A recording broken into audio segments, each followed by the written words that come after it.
Whatever Guru does, he will be doing it only for the good. But sometimes the devotee finds Guru's tests troublesome. He wonders why God is testing him like this and making him commit faults. But if he realizes that God is testing him by subjecting him to these trials and tribulations only for his progress, and accepts all of them on bended knees, then there will be no room for mistaking or hating anyone at all. Moreover, for some, it so happens that if they do not commit any mistake, they will not be able to develop the necessary positive qualities like respecting others, fear of a possible downfall in spiritual advancement on account of conceit, etc. If one who aspires to progress in his sadhana has dislike, aversion, or antipathy against even a child, that will not do good to him. The meditation he does will be sheer waste. He will not endear himself to God also. Only he who has no dislike or ill will against any living being on this earth, if he sits and meditates with single-mindedness and steadfast devotion, he can become one with God in deep meditation. That is why, as a first step, one should become pure and virtuous in life. He should have fellow feeling for everyone. When one has desires, when his wants are many, only then his contacts and relationships multiply. Wrong purposes, wrong designs, and wrong plans arise in the mind. All sorts of bad things like this go on happening. That is why one should be pure and have no ill will against anyone and do his sadhana with a guileless and pure heart. It is only such people that God gathers to himself with both hands outstretched. That is why, not caring for or worrying about anyone, one should engage himself in crossing over this ocean of human sorrow. Parents should familiarize their kids with religion and spirituality right from their young age. A person who has become a slave to materialistic desires is not at all interested in anything spiritual. Even if God himself comes and dances in joy before him, he will not pay any attention to him. To such persons, their family affairs alone is everything. That is of topmost importance to them. That enjoys the highest priority in their long list in which spirituality is at the lowest. Such persons will not get any faith or belief in persons of spiritual attainments also. The reason for this is that their parents have inculcated in them love and interest in worldly matters only, in materialistic attainments only. They have taught them things pertaining to worldly affairs only. They have not at all bothered to familiarize themselves with things concerning God and religion, even to a very small extent. Beware, never get deluded. Some devotees engage themselves in spiritual disciplines like worship, japa and dhyana for quite some time in their lives with sincerity and devotion, and come to attain a fairly good state in the spiritual ladder. Then something happens and they fall a prey to some materialistic desire. They get caught again in the web of birth and death.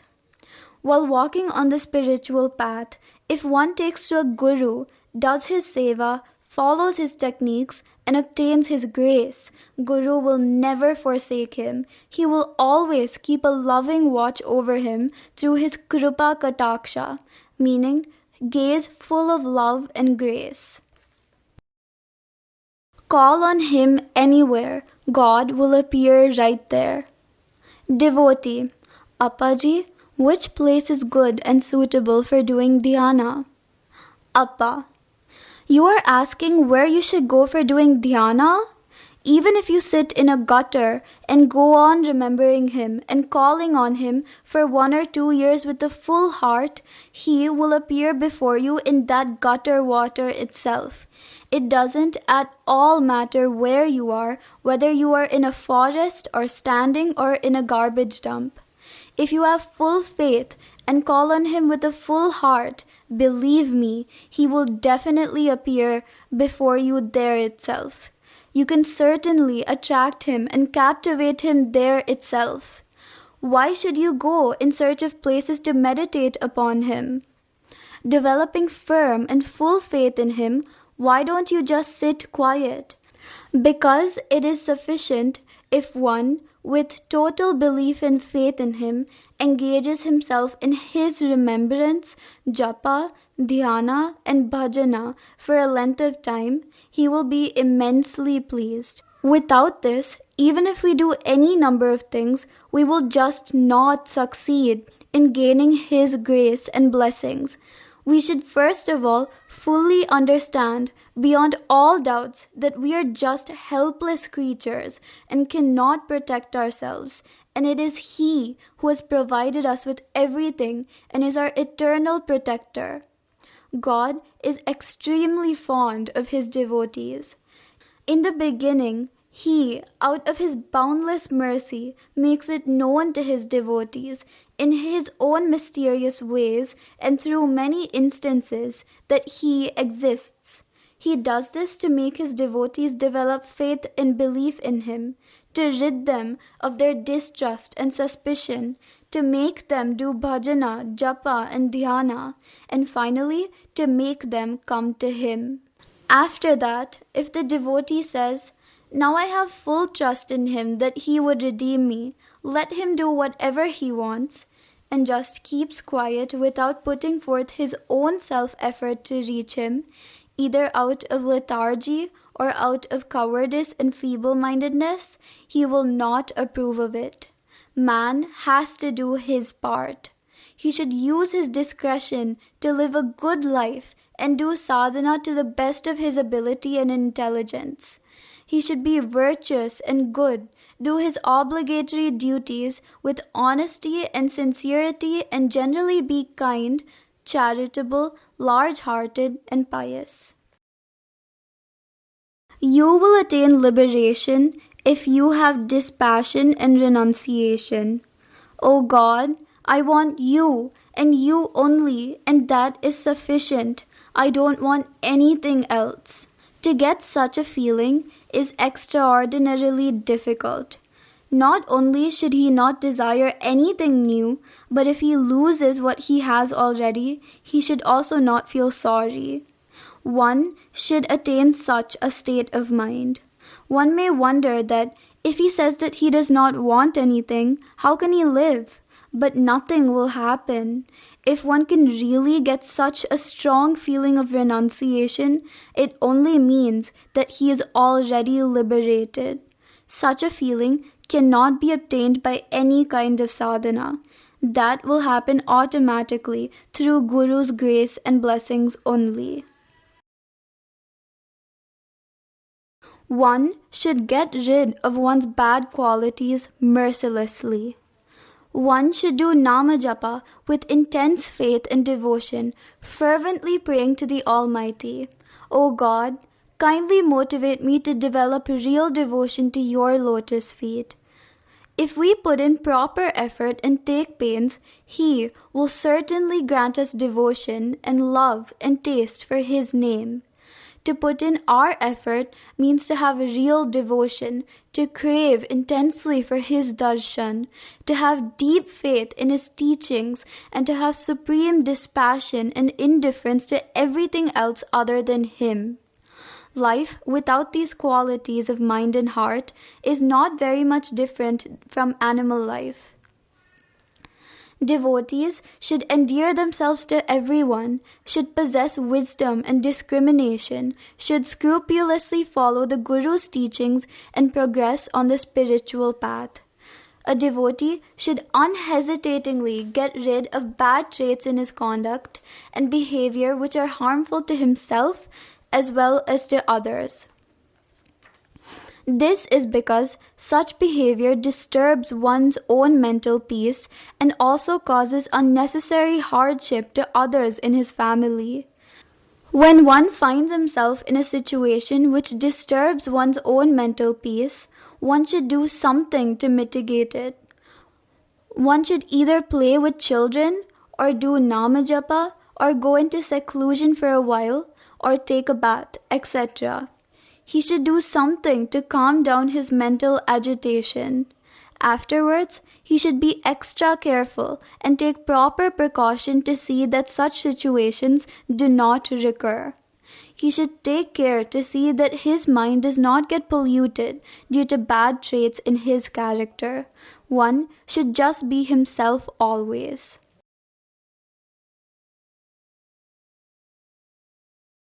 Guru may prompt anything to anyone.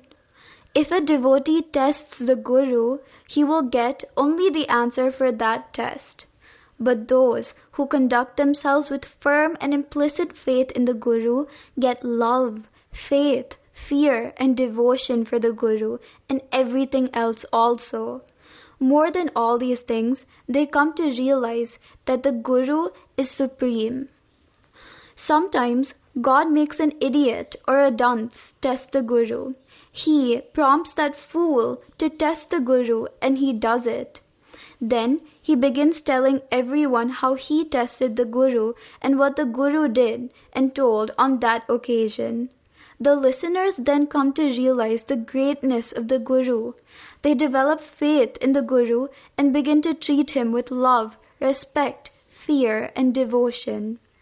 Who knows whom God will prompt to do what and when? Only He knows. If the body ego goes, pure ego dawns. Me and mine should not be present in anything anyone does. These come only due to the needs and demands of the body. But if that pure ego says I, there is no harm at all. That I is God, Parabrahman.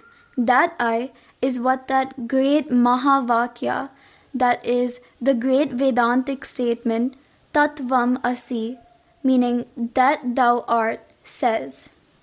They call it Shivoham, Shivoham, that is, I am Shiva, I am Shiva, I am God, I am God. Sakalam Kalvidam Brahma, meaning all this is verily God. If one becomes definite that I am God, then that I is not this little I. He would certainly be only God then. He would be the God residing in all hearts and everywhere. Small I will not be present there then. Body consciousness also would not be there then. One should go on doing his sadhana till he becomes the pure I, the big I, because only when the little ego, the body ego goes, the big ego, the pure ego comes. Sakalam Khalvidam Brahma, that is, all this is verily Brahma, means I am everything, everything is Brahma. It means I am the soul is Brahma. There are 4 great Vedantic statements, which are the 4 Mahavakyas. They are, I am Atma Brahma, meaning this soul is Brahma. Sakalam Khalvidam Brahma, meaning all this is verily God. Shivoham, meaning I am Shiva, I am God. Soham Asmi, meaning that I am, God I am. Wisdom dawns only if faith is there. Question. Appaji, I listen to what you say with great attention and faith. Even then, why don't I remember what I listened to? Appa. If you don't remember what you listened to, it only means that the faith which you feel you have is not there. That's all. If you really had faith, you would certainly have remembered. The faith which you don't possess, you imagine you have. That's all. You beseech God earnestly, wholeheartedly. O God, kindly grant me faith to thy lotus feet. But it is not necessary that you should remember everything for becoming a jnani, for gaining wisdom. That wisdom will dawn within yourself if you do namajapa and seva with firm and steadfast devotion. This wisdom only is the basis for all remembrance. Instead of remembering and retaining the same, if one becomes knowledge itself, then he himself will become a source of inspiration. Instead of remembering and then following, if you become remembrance itself, if one becomes knowledge itself, then wisdom starts flowing out from him. It is not necessary that one listens and then follows the same. If one worships him with full faith, then he shines forth within him. Earlier, I had written a devotional song, Serve the Parents, Never Harass the Wife. If you can, serve your parents and never harass your wife. If you can't do this, leave them and come out. Because if you simply remain there without doing these things, then misery alone will be your lot. That's why leave it and take the spiritual path. If you don't do either of these things, then you are only an animal. If you can't be either a normal householder or an earnest seeker, then what is the use of being born as a human being at all? Whether one is in misery or happiness, one should always be of some help to others to the extent possible. But wherever we see, we find that all are busy seeking their own happiness and welfare and never bother even to look at the miseries of others. They feel that they themselves are in great difficulty. Where then is the question of their looking at others' difficulties? Actually, one should not go on worrying about his own difficulties. Instead, he should take care to see that others depending upon him are kept happy. Even if you have to undergo a lot of difficulties, you must keep your parents happy. If that is not possible, come out and attend to your own salvation. At least you will then be fulfilling the purpose of human birth. If you start attending to your own salvation, then there will be someone to look after them. He will arrange for that. You need not come to the ashrama and do your sadhana here. Remain wherever you want to and do his seva. He will respond to your sadhana. Even if you remove a blade of straw and keep it aside, even if you say, "O God, O Guru," only once, he will not ignore that. He will reward you for that. But in an ashrama, there is someone who will transform you and guide you on the spiritual path. In that respect, this is a special place. In some places, one's labor is measured in terms of his food, water, clothing, etc. If he doesn't work for his living, he will not be allowed to remain there. But if you are in your Guru's presence, you are actually living with him and you are doing his seva, he, who is the Lord of all creation, will certainly reward you. But when you remain here doing his seva, Guru's seva, and his remembrance, no one can tell you, "We will pay this much money for your work here."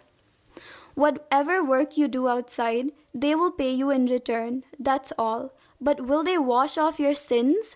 Let it be your parents, let it be your employer. If you commit mistakes, faults, or sins, they can only forgive you and allow you to get away with it. But can they wash off your sins? Can anyone solve your problems, ward off difficulties and tangles that obstruct you in your life? Of course, one can help you monetarily, but there are any number of situations in life where money can be of no avail. There are many disabilities and deficiencies in man that cannot be warded off by pouring any amount of money. You can buy things like food, clothing, etc. by money. Can money solve mental agitations, worries, and problems? Moreover, can anyone, however rich, prevent grave perils and dangers that may happen in the future with his money? And can anyone grant you liberation and permanent joy and happiness, both here and hereafter? Nobody can give you these. These cannot be bought. Only Guru or God can give these to you. Only they can wash off your sins. Only they can protect you from all future perils and dangers. Only they can solve all your doubts and end all your confusions. Only they can deliver you from the shackle of birth and death. What do you want? Whom do you want? You decide. You choose and select what you want. Whether you choose this or that, it is all the same to me. Only God does good to everyone. One who renounces everything which he calls his own, and who always wishes and is always interested in the well-being of all others, goes on becoming nearer and dearer to God. Everyone will be benefited by such a person. They derive joy and happiness from him. God will do good to such a man who is always doing good to all others. The grace and blessings such a man gets is not from the Swamijis or the heads of mutts, monasteries, and other such religious organizations. He gets it directly from God himself. God sees and values only one's devotion. He is pleased with one's devotion to him and grants him everything. God, the eternal reality, who is residing in the hearts of everyone, goes on doing good to everyone according to the intensity and purity of each man's devotion. One who is convinced about the existence of God and is aware of his glory, love, and compassion also becomes extremely simple and humble. He desires and does only good to everyone who approaches him and prays to God, "O God, please bless them with your love and compassion."